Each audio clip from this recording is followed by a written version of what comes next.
So hello everyone, welcome to the 24-25 season here. I'd love to open it up to whatever questions you guys have. Hey, Josh, first game at Commanders Field. There's clearly a lot of excitement, new quarterback, new coach, all that. How eager are you just to get this thing started? Let's go. No, I'm eager. I mean, it's so fun to be back. All the progress we made since last season. I mean, think about it. New coach, new GM, a lot of new front office people, new coaches, new players, new quarterback. I know you all toured the facilities, so just a lot going on and a lot of really positive things, but ready to get going. Obviously, not a lot of things done to the stadium here, but there was news in the past week. The city contracted with a consultant to work on maybe getting you guys back to RFK. Can you give us an update on where things are stadium-wise? Yeah, we're working like super hard, right? I mean, it's taking up a lot of my own mind space to find our next home, but and as you know, we have conversations going with multiple jurisdictions, and not a lot really to say about it per se, other than as you peel the onion, things get more and more detailed, more and more advanced. I mean, you're aware of some of the things going on in D.C. and the congressional support. We're hoping to get the Senate to buy into that also, probably after the election.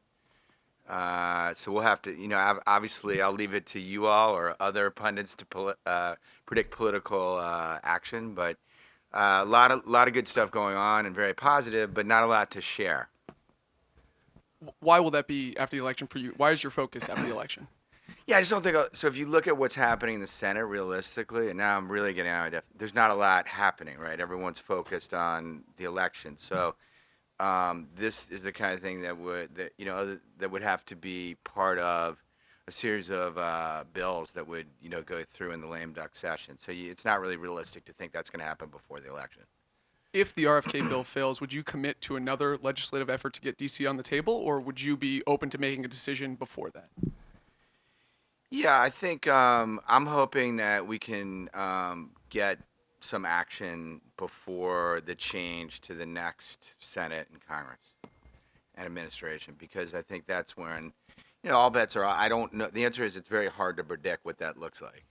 So ideally, since we have a lot of stuff lined up right now, it would happen in the lame duck session. But again, now you're really predicting the inner workings of Washington. How firm is that? People throw out the 2030 date for when you want it open. How firm is that in terms of when you?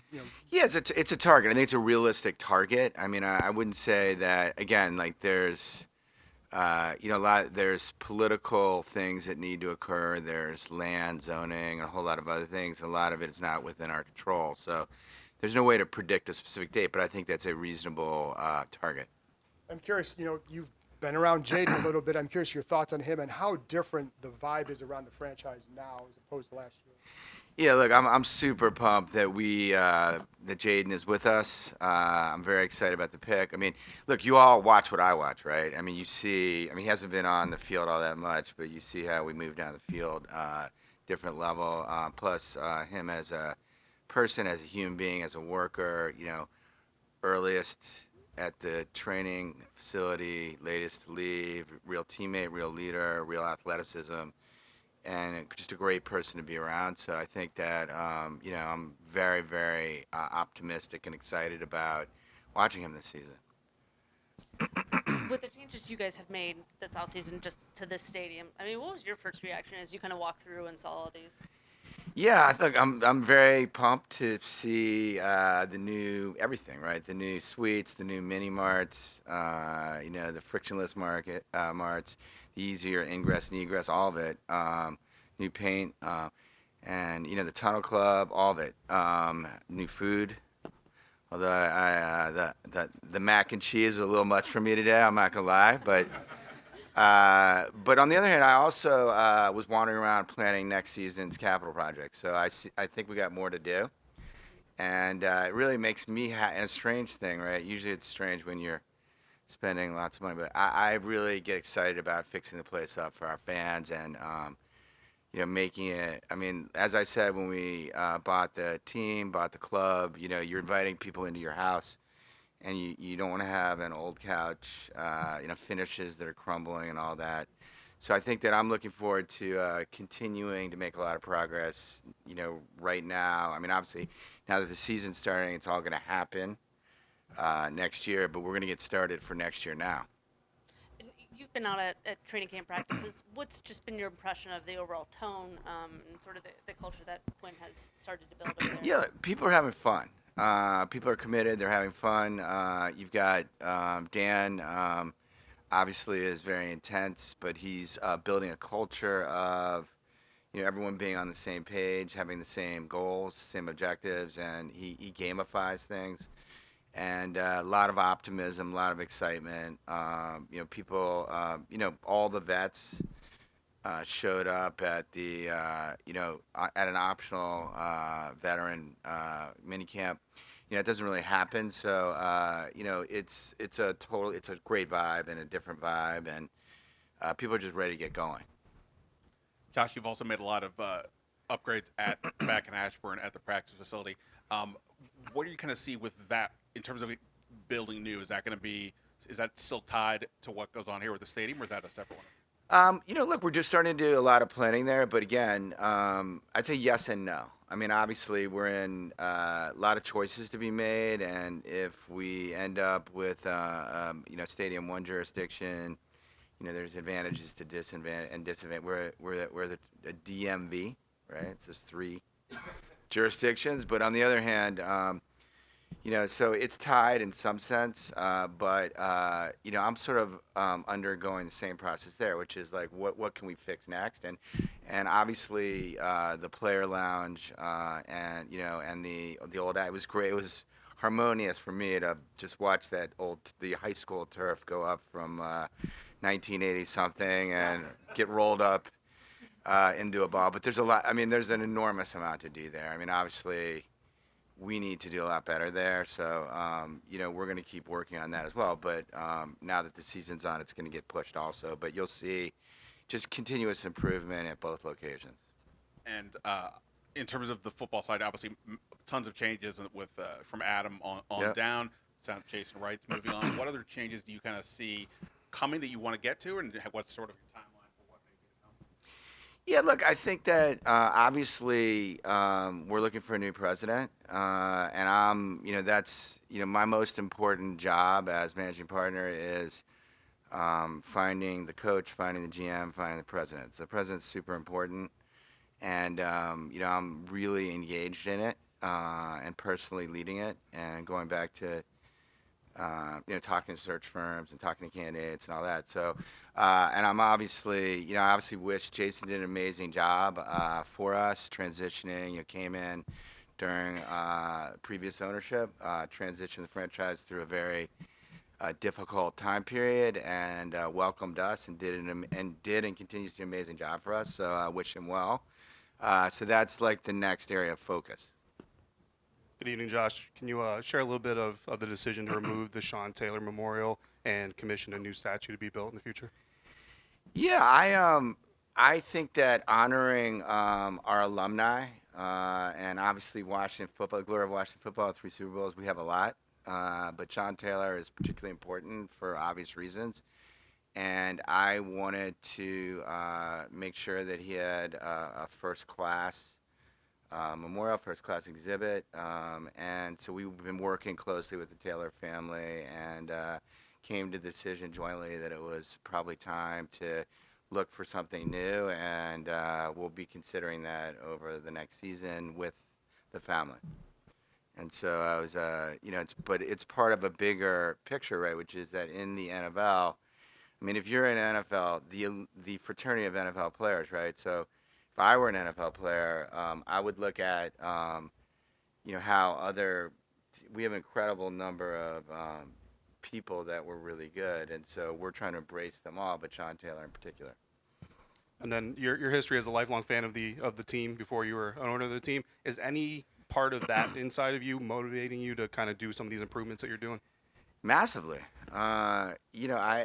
Some of my earliest memories were of Washington football and walking into RFK, and I actually heard the stadium moving. I was there. I lived through all that, right? So I was there when we drafted Darryl Green and Art Monk, and Joe Gibbs came in and went 0-6, and Billy Kilmer and Sonny Jurgensen. I was there for all that. So I'm incredibly motivated to bring it back. And I think what I said earlier was that when I've obviously invested in a lot of sports assets, but when I first walked into Commander Stadium, I definitely was more emotional. And so this is emotional for me. It's not just business. It's about the city, the franchise, the fans, and doing what's right to bring the team back to where it needs to be. Mr. Harris, as you all are making upgrades to the current stadium, are there any other organizations you're looking at across the sports world as kind of best in class or best practices that you all are leveraging? Yeah, so every time we go to an NFL stadium or a new NBA stadium or a new, I went to Tottenham Stadium, which is, both, obviously a Premier League club and European football club, but also hosts NFL games.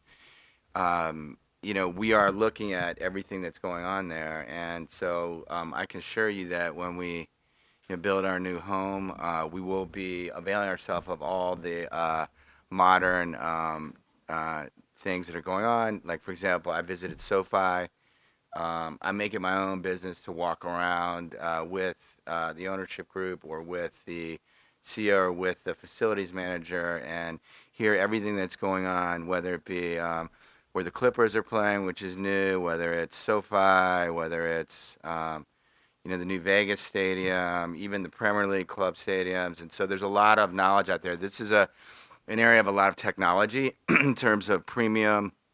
It's constantly changing in terms of Wi-Fi and electronics and, how to emphasize the game. And so we have a lot of decisions to make. And I can assure you that we're going to be really try to be as thoughtful as we can about it. And, of course, we're going to look at everything that's out there. With a new coach, new GM, new quarterback this season, going into 2024, What are your expectations and what does a successful season look like? Yeah, so I'm focused on our long-term goals, which is I want to be elite and playing deep into the playoffs or competing for Super Bowls season in and season out. And, I'm focused on building, and I think this will be a better season than last year across the board. I think we're going to be, obviously the identity that Dan and Adam have been talking about, of, the team is front and center in terms of us being competitive, of being, punishing, of competing at the end.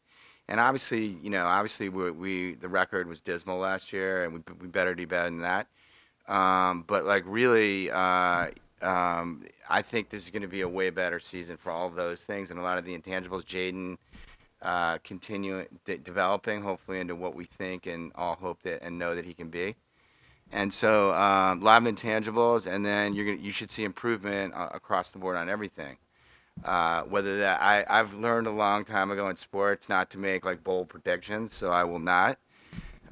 This is sports, and I'll leave that to the bettors in Vegas and other things, people who are better at making predictions than I am. But for sure, we're all going to have a much funner time. Hey, Josh, with your other teams, you all were able to eventually acquire a difference maker, a significant difference maker. How does that buy a franchise time to kind of fill out the rest of the roster, the rest of the team, even if you struggle in year one or year two? Yeah, look, I think when you have a difference maker, ultimately you're going to see improvement in the team. And obviously, each sport's different. Certainly, in the other sports, there's only so. If you have a league MVP on your roster, you're going to be pretty good.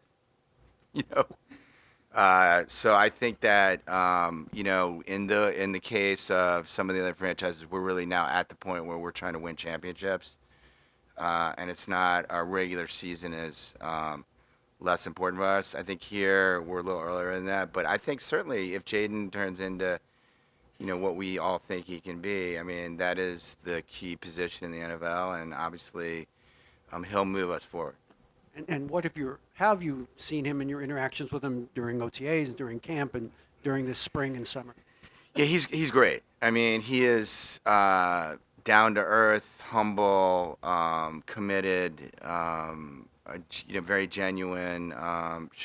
Easy to be around. I mean, I really can't say enough good things about Jaden. And even with, I mean, obviously, and sort of, I think works well with his teammates. With me, with Dan, and just has an easy way about him, and really communicates with everyone. So I think that he seems unique, and all these difference makers. I mean, and you asked me about others, but it's like they're unique, right? They're ends of one, and I'm hoping that. I mean, Jaden has a lot of potential to be one of those. You guys have expressed interest in hosting a future NFL draft here in DC. I'm just wondering what your vision for that would be and what that could do for football and for the team. Yeah, I think we're going to get that done. I mean, we're talking to the league about it. It's a question of timing, and it's going to be a few years off. They plan it way in advance. And, I mean, listen, think about the idea of having, and I'm not breaking news here, because it's not done yet, but think about a draft on the mall or whatever, and how exciting that would be for the city of Washington, for the NFL. So everyone sees that. And so, obviously, there's a lot of complexity to it with, the Park Service, and now I'm lifting the covers a little, but there's things that need to get done. But I think that I believe that it will happen, and it's a question of when. And so, yeah, it'll be great. I mean, it'd be super fun to do that here, and I think great for the country as well, and great for the NFL. And then training camp is the other one. Some teams take it on the road, some teams don't. What have your interactions been like with Dan? Has he expressed a preference, and do you have one?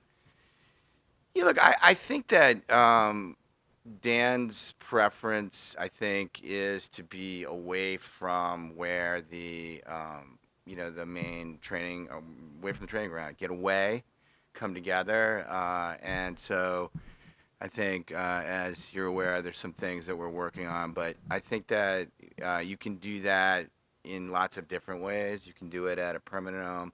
You can do that on a season in, season out basis. And so we have some options, but I think that's his preference. It makes sense to me.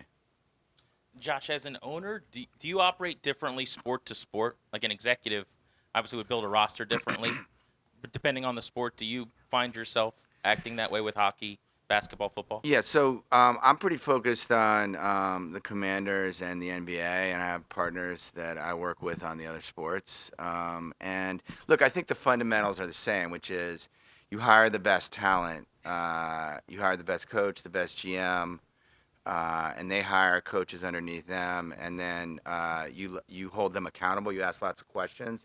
You make sure you're super knowledgeable and they're communicating with you, but then you let them do their jobs, right? And so my approach as an owner is to do it that way. I don't want to be, kind of controlling, roster decisions. I mean, obviously, if I think something, my job is to keep it, on the road, right? Like if I think someone's doing something that really doesn't make sense, I'm not going to do it. But by and large, that's their job. And just because, I'm a great business person. I've built, a big company. Doesn't mean that I'm going to be better than Adam Peters at picking a roster, right? So I defer, but hold people accountable for their decisions. And obviously, and so I think that really is the same across sports. I mean, obviously, there's lots of nuances between the different sports.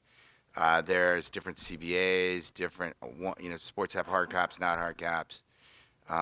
Certainly the number of players in the NBA is much smaller, and there's lots of nuances we go into. But by and large, that sort of approach is what I follow across sports.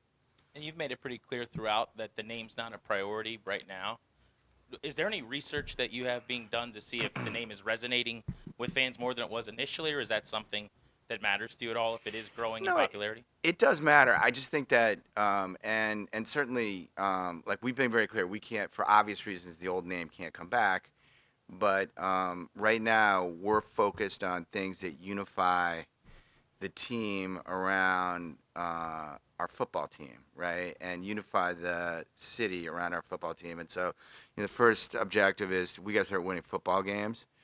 And we need everyone supporting the team and not things that might, drive people apart. Secondly, obviously, we're trying to find a new home, and again, unifying the city around that is important. And so, the name is one of those things that, like, a lot of opinions. But I mean, I can't say I've certainly not forgotten. I mean, like I said, I grew up here. Okay, so I understand it. And we brought back. We're going to start to do things that bring us back to our heritage, honoring our past. The gold. You saw the gold pants. Those are easy things to do. So we are doing research, and we're thinking about it. But like right now, we're prioritizing the things that we've talked about, and that's kind of the rationale for it. Hey Josh, having grown up here, you talked about going to games and watching this team your whole life. This fan base, people could say, has maybe kind of been asleep or just not as present the last 20 years. Do you feel a sense where you can feel like that fan base is waking up just with the changes you guys have made and the new leadership and Jaden and everything? Totally. I mean, first of all, thank you to the fans. I mean, we're way ahead of. I think we've sold more tickets than we had all last year today. And I've been out in the community a lot, and I've been speaking to people, and literally people cry when they talk about Washington football and the memories that they had. And so it's still there. It was like a little bit sleeping, a little bit dormant, and there's so many stories that I get told or texted about, or any number of ways communicated to, where okay, I just spoke to my neighbor and they just bought season tickets again because they like what you all are doing, and so that's across the DMV, and so our job is to keep delivering for the fan base, keep creating that excitement, keep doing things in a first-class way, keep inviting people in to help us make this happen for the DMV, and obviously supporting the players, supporting the football team. So I do think it's coming back, and I do think that it never went away, but it got lost for a little while.